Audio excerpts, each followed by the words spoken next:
vamos a continuar, chicos. Estábamos viendo parte de lo que era la respuesta inmunológica, obviamente que nos genera la adaptativa o la de memoria.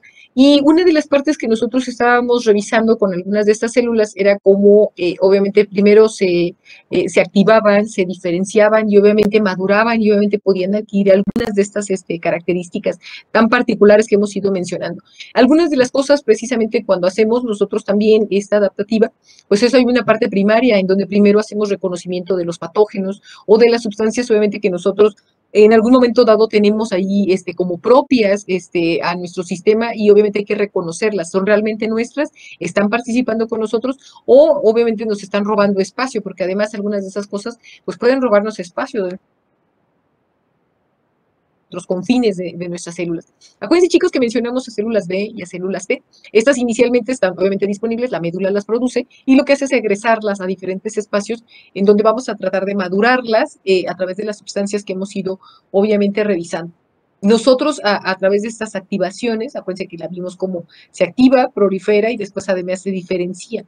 Obviamente, esta capacidad que tienen estas células de hacer estos procesos, pues nos permite formar células que se van a llamar efectoras, porque efectúan algunas de estas cosas, obviamente, o de esas actividades que son propias. ¿Cuáles son las acciones que van a efectuar estas células? Bueno, pues estas se dice que pueden efectuar, obviamente quizás uno de los procesos más fascinantes que nosotros obviamente tenemos es crear precisamente la diferenciación de estas células y obviamente obtener células de memoria. Esto permite que incluso el patógeno que inicialmente nos atacó, que podríamos ponerlo aquí en la primera parte, pues obviamente yo desarrollé una respuesta, este individuo se atrevió obviamente a traspasar nuestras barreras y en ese momento se determina que hay una respuesta inmune de tipo primario, que sería la primera. Nosotros a lo mejor en cuestión de una semana fuimos capaces de eliminarlo de diferentes mecanismos o a través de diferentes formas, porque pues cada uno obviamente tiene un proceso diferente. Pero ¿qué pasa cuando yo me vuelvo a exponer y obviamente puedo volver a generar la misma respuesta? Porque el cuerpo de pronto recuerda y este recuerdo es lo que me permite hacer una respuesta adaptativa secundaria o de memoria. Porque es la segunda parte, porque la segunda parte precisamente me va a dar esa memoria en una fase más prolongada, en una fase más fuerte, más robusta, y eso obviamente incluso la capacidad de respuesta de todas mis células pues es exponencial. Aquí pues es una respuesta muy pequeñita, todavía muy corta, pero cuando la amplificamos en una segunda, en algún segundo reconocimiento, pues la idea es que obviamente sea muy extensa, muy amplia, y obviamente que le permita al individuo, obviamente, limitar, ¿no?, a este germen que por segunda vez nos vuelve a atacar. Vámonos con algunos de los componentes, chicos. Los patógenos dice que no necesariamente pueden ser eliminados por los mecanismos de la inmunidad innata. Eso, pues cuando nosotros lo vemos, pues acuérdense que hacemos reconocimiento, activamos, duplicamos y como no pudimos hacerlo con la primera etapa, que son las células innatas, pues pasaremos a una siguiente, obviamente, activación. Esa activación precisamente la hacemos con algunas de las células que ya mencionamos y lo que vamos a hacer es precisamente fortalecerlo a través de la inmunidad adaptativa. ¿Qué es bueno inducir y modular la respuesta adaptativa? ¿Por qué son importantes, chicos? Nosotros podemos generar toda una respuesta, habíamos visto que teníamos una célula presentadora, y esta célula presentadora, pues obviamente me va a poner en contexto para todas las cosas que yo me encuentre por ahí por el camino, incluso un virus, por ejemplo, como lo tienen aquí, pues obviamente rápidamente puede ser presentado ante una célula, por ejemplo, un CD8, un CD4, y esos obviamente respondan o se activen. Y esta respuesta de activación me puede permitir, obviamente, hacer algún efecto tóxico sobre obviamente sobre una célula. Pero, ¿qué pasa cuando nosotros tenemos, obviamente, una respuesta demasiado prolongada? Nosotros debemos de mitigar, debemos incluso frenar esta respuesta, porque puede ser que esta respuesta se extienda y al extenderse o al prolongarse esta respuesta, pues va a generar un proceso inflamatorio. Acuérdense que nos falta revisar todavía el proceso de la inflamación, pero aquí podemos adelantarle. Un proceso de inflamación lleva todo el conjunto de este proceso que ya describimos, pero en uno de esos procesos pues implica la creación o la formación o la liberación de estas citocinas y de algunas otras moléculas ¿Qué pasa cuando un tejido es sometido mucho tiempo a un proceso inflamatorio? Pues obviamente se daña. Y aquí nosotros tenemos que mitigar esa respuesta. Un tejido inflamado puede incluso llegar a perder hasta su función, de ahí que por eso nosotros modulamos obviamente esta actividad para que este proceso no se perpetúe. ¿Qué pasa con algunas enfermedades, chicos? Bueno, hay enfermedades que obviamente por su carácter inflamatorio, pues terminan al final dañando tejidos, pero cuando además nosotros tenemos, por ejemplo, inflamación por un proceso infeccioso, pues obviamente el proceso que se genera, pues es todavía mucho más agresivo y ahí es donde precisamente nosotros, pues obviamente vamos a intervenir. ¿Cómo activamos la respuesta inmune, chicos? Bueno, primero, pues un patógeno que llegue de algún lugar, obviamente externo, puede ser extracelular, intracelular, citosólico o intracelular intravascular, que son algunos de los ejemplos que aquí les pongo. Pero ¿cómo lo podemos hacer? ¿Cómo inducimos la diferenciación? Bueno, lo podemos hacer a través de diferentes sustancias obviamente que son linfocitos, las células plasmáticas, acuérdense que siempre que vemos estos ovalitos con núcleos muy excéntricos, pues obviamente estas son las células plasmáticas y estas son sus inmunoglobulinas. Aquí nuevamente retomamos a nuestras inmunoglobulinas y si se fijan, hace un momento les comentaba yo que prácticamente o muy pocas veces vemos nosotros la participación de la IgD. Prácticamente estaremos viendo A, G, M, E, pero pocas veces haciendo referencia a la D. Por ejemplo, si le pongo por ejemplo, A, G o M, pues es neutralización de estas partículas o estas, ¿cómo se llama? Estos elementos que pudieran allí tener. Pero ¿qué pasa cuando nosotros, la análisis de estas células o de estos organismos moleculares o de estas moléculas que aparecen en nuestro cuerpo, pues pueden también acá generar la inflamación? Pero sabes que la célula, obviamente una vez que inicia este proceso de inflamación, por ejemplo, si lo pusiéramos en un tubo respiratorio, pues a lo mejor estaríamos viendo otro tipo de proceso inflamatorio y por eso se vuelven tan interesantes describir el proceso inflamatorio. Bueno, vámonos con citotoxicidad por las células. Ya vimos que necesitamos una célula dendrítica, vimos que necesitamos un linfocito, vimos que necesitábamos obviamente desensamblar al malvado de la película, y una de las cosas es precisamente hacer una lisis. Entonces, si yo hago lisis de las células enfermas o dañadas o de un germen, pues obviamente puedo destruirlo, ¿no? ¿Cómo hemos ido aprendiendo todos estos procesos, chicos? Bueno, pues la realidad es que nos ha costado un poco de tiempo, porque bueno, durante mucho tiempo sí vimos cómo se hacía, vimos que éramos capaces de hacer citotoxicidad, pero la realidad es que nos quedábamos cortos con esta citotoxicidad. Algunas de nuestras células no alcanzan, obviamente, a alisar a todas las células enfermas y muchas de estas células incluso terminan, obviamente, escapando al sistema inmunológico. Cuando nosotros hablamos de citotoxicidad, póngale por ahí, chicos, podemos hacer vamos a decir, tres tipos: una específica, una inespecífica y una dependiente de anticuerpos. Esto es importante porque cuando nosotros ensamblemos enfermedades sobre cada uno de ellos, pues aquí le iremos poniendo, obviamente, alguna variante o alguna enfermedad que obviamente lo tenga. ¿Por qué es importante primero que sea específica o que sea inespecífica o dependiente de anticuerpos? Porque eso me va a dar el grado de selectividad o de especificidad que puede tener obviamente esta muerte celular. ¿Cómo lo hacemos? La primera, chicos, una citotoxicidad directa y específica. Bueno, pues si yo les pregunto quién hace una citotoxicidad directa, pues obviamente linfocitos T. Citotóxicos, aquí no tenemos problema, hay quien le pone la L, la T y la C la ponen aquí como un sufijo, y si ustedes obviamente están identificados por los haplotipos del complejo de histocompatibilidad mayor del tipo 1. ¿Qué es lo que tienen, chicos? Pues poseen CD8 como sus moléculas receptoras, que son lo que nosotros estamos aquí viendo cómo se ensambla. Unas son CD4 y están restringidas obviamente por la familia número 2. ¿Cómo hacemos células más agresivas, chicos? Por ejemplo, cuando hacemos una toxicidad directa, pero no tan específica, de hecho, por eso se llama inespecífica. Aquí, las células que estamos nosotros convocando, pues obviamente son las células natural killer. Estas reconocen determinantes inespecíficos de células tumorales o que están, sí, ahí está, listo, doctora. Y que son las inespecíficas, porque acuérdense que aquí reconocen determinantes, al contrario, doctora, Determinantes inespecíficos de células, específicamente, por ejemplo, las que nos dan mayor problema, pues siguen siendo todavía las tumorales o las infectadas por ciertos virus. Las tumorales tienen diferentes formas de expresarse, de manifestarse o de presentarse. Pero, ¿qué decir de los virus, chicos? Los virus son todo un caos porque los virus, muchos, aparte de que atacan a nuestras células, pues algunos incluso son muy malvados y lesionan, obviamente, a veces a nuestras células. Algunos de estos virus, pues incluso ocupan a nuestra célula, viven en ella, se reproducen.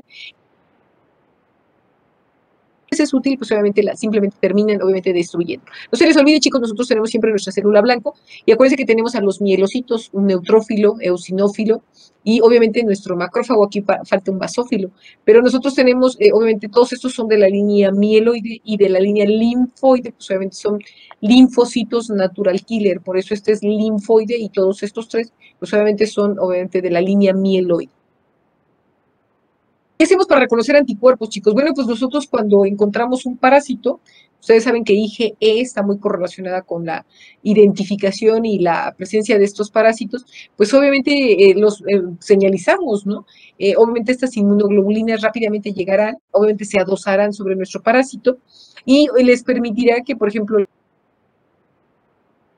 específica que se ocupa para hacer la lesión o la destrucción, pues obviamente los alcancen y rápidamente los ensamblen. ¿Cuál es el objetivo principal? Pues uno, que exista un lugar donde ya tengo un receptor que me va a permitir ensamblarme, no voy a quedarme flotando, me voy a resbalar, por el contrario, necesito un buen anclaje donde yo pueda obviamente optimizar esta lisis.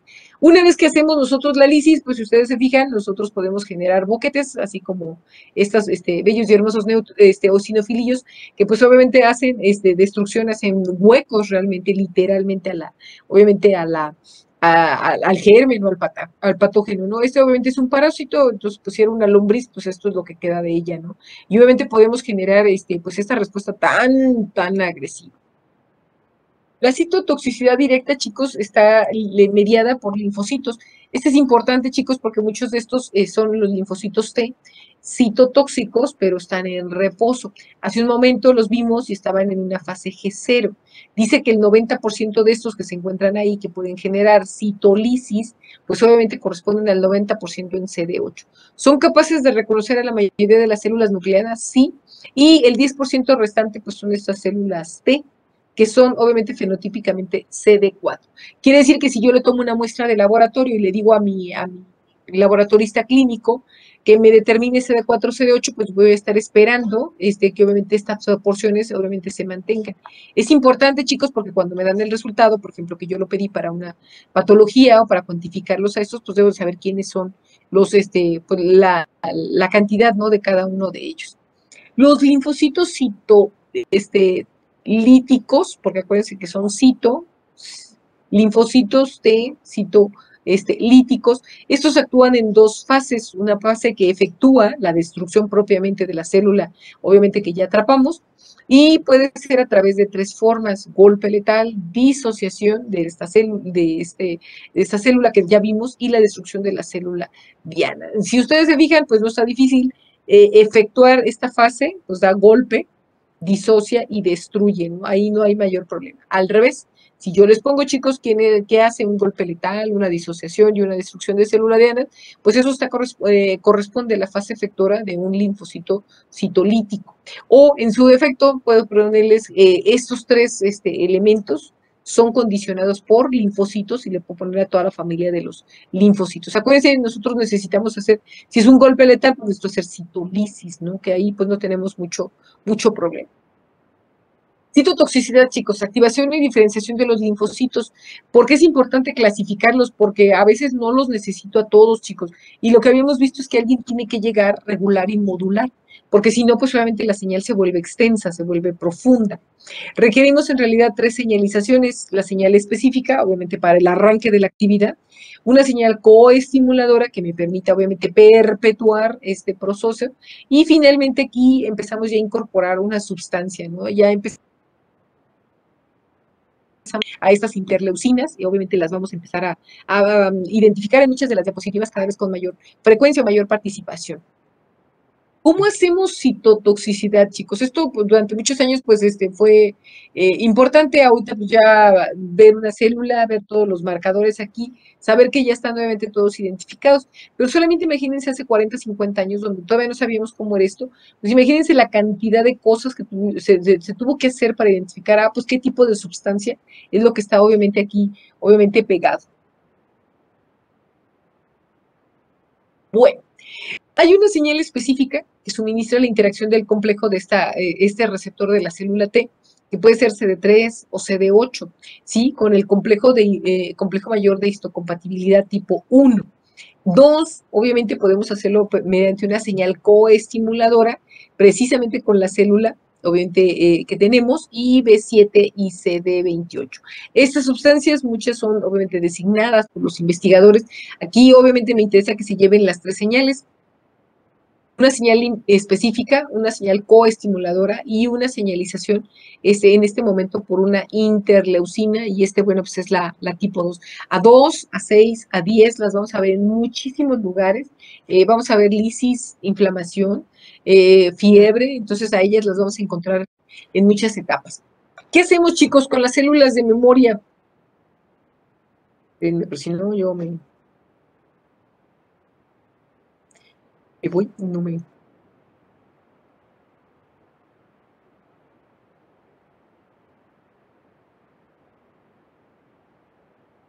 Bueno, me falta un ratito, chicos, para sacarlos. Bueno, vámonos con la segunda parte, chicos. Estas células T de memoria tienen menos requerimientos para su activación. Hemos visto células que son muy simples o entre comillas muy simples, porque a lo mejor no requieren de tantos elementos. De hecho, algunas células T de memoria tienen menos necesidad de señalizaciones y por eso dice que incluso no ocupan, obviamente, una señal coestimuladora. Ocupamos aquí nada más, pues obviamente una interleucina 2 que va a ser la que me va a dar niveles adecuados y suficientes para autoactivar a mis células que por ahí obviamente tenemos. ¿Cuál es la secuencia que seguiría nuestra célula, chicos? Porque pues esto aquí es lo que se pone interesante, ¿no? Proliferamos y diferenciamos al linfocito. Esto ya lo habíamos visto porque era un linfocito virgen o de memoria al que íbamos a estar utilizando. Se convierte en un linfocito citolítico, ¿sí? Entonces acuérdense, teníamos una célula, ¿sí? Esa célula obviamente es una célula cooperadora y después de aquí se vuelven células en diferentes niveles. Acuérdense que tenemos citotóxicas, la célula blanco, que es mi objetivo, y las células que van a suprimir. ¿Por qué? Porque la supresora que obviamente tan agresivo, pues obviamente debe de llegar una célula que ponga orden y entonces me diga, ¿sabes qué? Ya se murió la célula blanco, ya no tengo más células blanco. ¿Podemos dormir nuevamente a nuestras células? Sí, sí las podemos volver a dormir, tratando obviamente de que estén obviamente en línea, ¿no? Y que no se, no se perpetúe ese proceso citolítico ni inflamatorio. Dice que estas células poseen gránulos densos, pues sí, muchos de ellos se les observan gránulos densos, sobre todo cuando están demasiado activas. Bueno, las fases efectoras, chicos, nosotros hacemos dos cosas de manera muy sencilla, bueno, platicados, pues suena muy sencillo. La realidad es que nosotros en esta fase efectora debemos de hacer ataque y destrucción de células diana, entonces tengo que formar el conjugado que habíamos mencionado hace un momento. Acuérdense que teníamos citotóxicos o adyuvantes o supresores, ¿sí? Y lo que hacemos nosotros es precisamente a través de este elemento de comunicación, nosotros podemos sacar, obviamente, estos linfocitos B de diferente forma. ¿Por qué de diferente? Porque aquí ya le puse, obviamente, anticuerpos que los estoy ligando. Ojo con esto, chicos, primero tengo los anticuerpos, los simples, vamos a llamarlos así, que son inmunoglobulinas, y por el otro lado tengo anticuerpos ya muy robustos, muy fortalecidos, que seguramente ya se expusieron a un ataque previo. Y ese ataque previo me da anticuerpos unidos, obviamente, a antígeno. Entonces, aquí nosotros, que se lleven los cuatro nombres, la idea no es que den todas las sustancias que se generan a través de cada uno de estos procesos.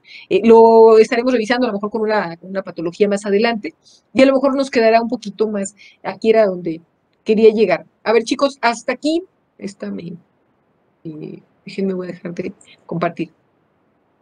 Chicos, hasta aquí, dudas, quejas, observaciones, le van entendiendo, me preocupa porque luego a veces ya no me preguntan. Sí, todo bien, doctora. Gracias. Todo bien, segurísimos, los que todavía están dormidos, lo digo al revés, los que todavía están despiertos, capaz que hasta se durmieron y ni al caso. Chicos, voy a agotar este tema, los dejo salir y me regreso con la última parte del pedacito que nos faltó de la semana pasada. Yo lo traté de compactar, obviamente, para que no sea tanto rollo, que sea más